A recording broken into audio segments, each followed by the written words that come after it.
Hello, my name is Tamra Love. I am a junior honors business management major, entrepreneurship concentration from Chicago, Illinois. Today, I will be discussing the presence of African American females in Fortune 500 company boards and as Fortune 500 company CEOs. To begin, I want to give a few statistics. In 2015 and 2016, African American females were the highest educated group in America. And also, most Fortune 500 companies have at least 50,000 employees. Some have as many as 2.2 million employees, while others have as little as about 10,000 employees.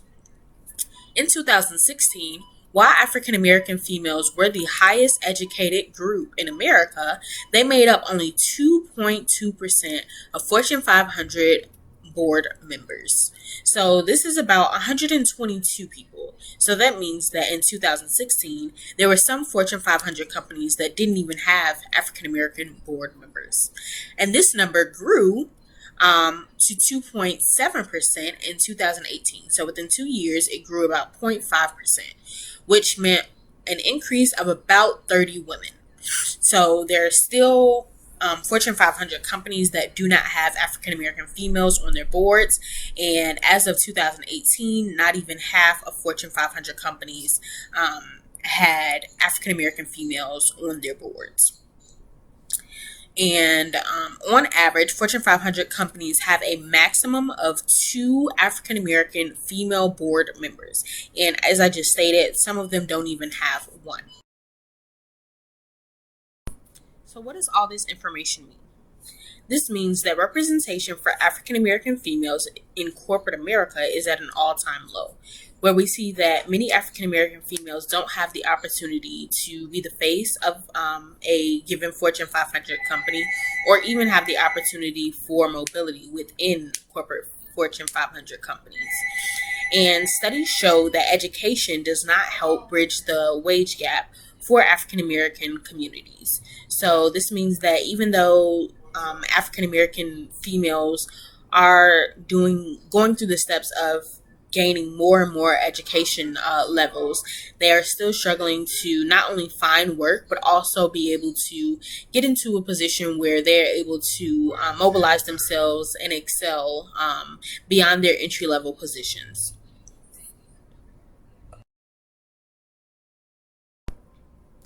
So, how can representation for Black women be expanded throughout corporate America and all over the globe? So, one way that this can be helped is to make sure that as a company, you are being conscious of your diversity levels within your company, and not only making sure of this at a lower level management standpoint, also at a middle level, and especially within the executive suites and on your boards. This can also be helpful and beneficial for the company, as we understand that diversity is something that is profitable. If you don't have people from all different backgrounds and all different perspectives, then there could be something that you're potentially missing. And that means that there's money that you could be capitalizing off of that you currently are not. I also wanted to highlight a few tips for African American females as they strive to become board members, and even as they strive to become CEOs. So, the first tip that I have is to always make sure as you go throughout your professional matriculation that you are leaving a great footprint wherever you go. So, that whether that means with a manager or with a given company, you just want to make sure that all the relationships that you have, that you're able to maintain them throughout the years. You also want to make sure that you're continuing to nurture those relationships. And the second tip that I have is to make sure that you are always staying visible.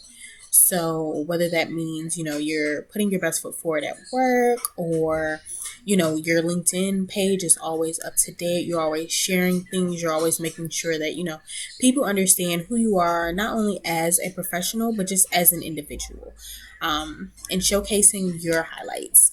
And lastly, you want to make sure that you're doing things that you're passionate about, because that really shows your character and shows who you are.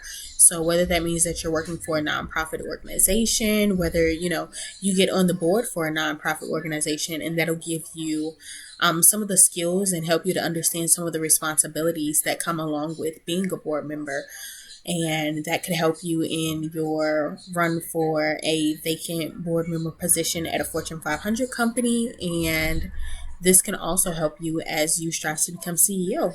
So good luck.